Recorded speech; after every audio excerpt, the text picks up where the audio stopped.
Assalamualaikum warahmatullahi wabarakatuh.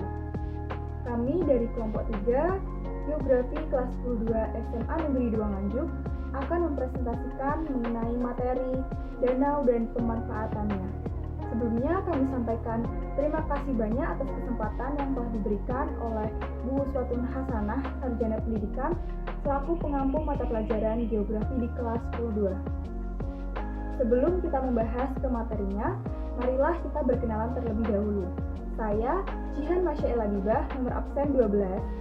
Perkenalkan, nama saya Muhammad Tuan Muntir dari absen 16. Perkenalkan, saya Muhammad Adi Purbakafi dengan nomor absen 17. Saya Nadia Radia Zara, absen 23. Perkenalkan, nama saya Nuril Aminatul Fadilah dari absen 27. Baik, di sini saya akan menjelaskan pengertian sekaligus klasifikasi danau berdasarkan jenis airnya. Danau adalah sebuah kumpulan air yang terbentuk dalam cekungan. Biasanya danau bersumber dari air hujan, mata air, dan air tanah. Danau memiliki dua sifat, yaitu tertutup dan terbuka. Danau tertutup adalah danau yang tidak memiliki aliran air untuk menuju ke laut, sedangkan danau terbuka adalah danau yang memiliki aliran air untuk menuju ke laut. Berdasarkan jenis airnya, danau dibedakan menjadi dua, yaitu danau air asin dan danau air tawar. Danau air asin biasanya ditemukan di daerah semi arid dan arid. Pada daerah ini, evaporasi terjadi sangatlah kuat dan danau yang terbentuk juga tertutup, sehingga ketika danau mengering, akan ada lapisan garam pada dasarnya. Salah satu contohnya adalah Laut Mati. Sedangkan danau air tawar adalah danau yang biasanya ada di daerah humid yang memiliki curah hujan tinggi. Danau ini juga bersifat terbuka sehingga airnya tidak terkumpul di satu tempat dan tidak berganti. Salah satu contohnya adalah Danau Toba. Nah, langsung saja ke klasifikasi yang kedua, yaitu klasifikasi berdasarkan proses pembentukannya. Yang pertama ada danau tektonik. Danau tektonik adalah danau yang terbentuk karena adanya proses tektonik. Proses tektonik adalah proses perubahan letak atau bentuk kulit bumi yang disebabkan oleh adanya lipatan atau patahan. Nah, ketika terjadi lipatan atau patahan, maka ada bagian yang menjadi sisi bawahnya, yaitu graben dan sinklinal. Nah, bagian inilah yang akan membentuk seperti cekungan. Cekungan ini akan digenangi oleh air hujan. Nah, maka dari itu jadilah danau. Nah, contohnya seperti Danau Singkarak di Sumatera Barat. Nah, kemudian ada danau vulkanis. Danau vulkanis terbentuk karena adanya aktivitas vulkanis, yaitu keluarnya magma dari dapur magma atau perut bumi. Hal ini terjadi ketika terjadi gunung meletus. Nah, ketika terjadi gunung meletus, bagian puncak gunung akan membentuk cekungan. Nah, cekungan ini kemudian akan terisi oleh material-material vulkanis seperti alvata atau lava beku.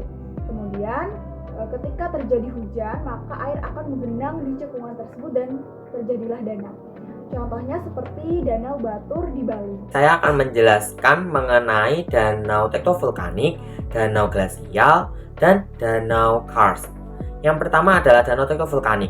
Danau tektovulkanik adalah danau yang terbentuk akibat gabungan proses tektonik dan proses vulkanisme. Nah, proses tektonik sendiri adalah proses pergerakan lempeng bumi. Nah, untuk proses vulkanik adalah proses letusan gunung berapi. Contoh dari danau ini adalah Danau Toba yang berada di Sumatera Utara. Selanjutnya ada danau glasial. Danau glasial ini adalah danau yang terbentuk oleh erosi gletser. Nah, danau ini biasanya terdapat pada kaki gunung atau pegunungan yang memiliki salju di puncaknya. Contoh dari danau ini adalah Great Lakes di Amerika Utara. Selanjutnya ada Danau Karst atau Dolina. Adalah danau yang terbentuk di daerah sekitar Batu Gamping. Karena Batu Gamping sendiri kan gampang larut oleh air, sehingga mudah sekali terbentuk cekungan. Nah, apabila di dasar ataupun di pinggiran cekungan tersebut terdapat bahan yang tidak bisa ditembus oleh air, dan air hujan turun di cekungan tersebut, maka terbentuklah dolina. Contoh dari ini adalah Dolina yang terletak di sekitar Gunung Sewu dan di sekitar Gunung Kidul.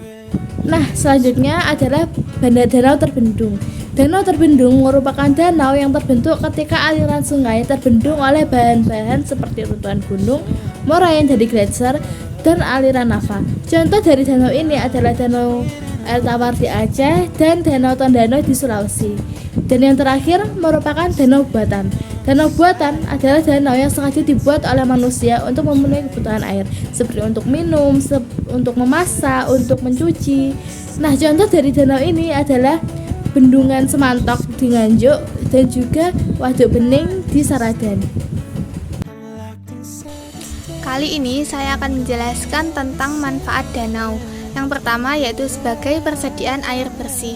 Umumnya danau memiliki kandungan air tawar. Oleh karena itu, makhluk hidup yang ada di sekitarnya memanfaatkan danau untuk memenuhi kebutuhan sehari-hari. Contohnya yaitu untuk minum, mandi, mencuci, dan lain-lain. Walaupun musim kemarau terjadi berkepanjangan, namun air pada danau tidak akan pernah habis karena danau memiliki daya tampung yang cukup besar. Oleh karena itu, danau dimanfaatkan sebagai persediaan air bersih. Yang kedua yaitu sebagai PLTA, karena danau memiliki jumlah air yang banyak dan air tersebut memiliki kekuatan yang cukup besar untuk menggerakkan turbin. Kemudian turbin tersebut akan menggerakkan generator yang pada akhirnya akan menghasilkan energi listrik yang bermanfaat untuk kehidupan manusia dalam berbagai bidang seiring dengan perkembangan zaman. Yang ketiga yaitu sebagai sarana irigasi. Sarana irigasi di sini dimaksudkan untuk mengairi daerah pertanian agar tanaman-tanaman pada daerah pertanian mendapatkan cukup air untuk tumbuh dan berkembang, yang pada akhirnya tanaman tersebut akan tumbuh dengan subur. Kemudian yang keempat yaitu sebagai sarana transportasi, yaitu berguna untuk menghubungkan satu daerah dengan daerah yang lainnya. Hal ini terjadi contohnya yaitu pada Danau Toba. Sekian presentasi dari kami, terima kasih telah memperhatikan. Mohon maaf apabila ada salah-salah kata dari kami. Jika ada yang ingin ditanyakan, silakan menghubungi admin. Terima kasih. Wassalamualaikum warahmatullahi wabarakatuh.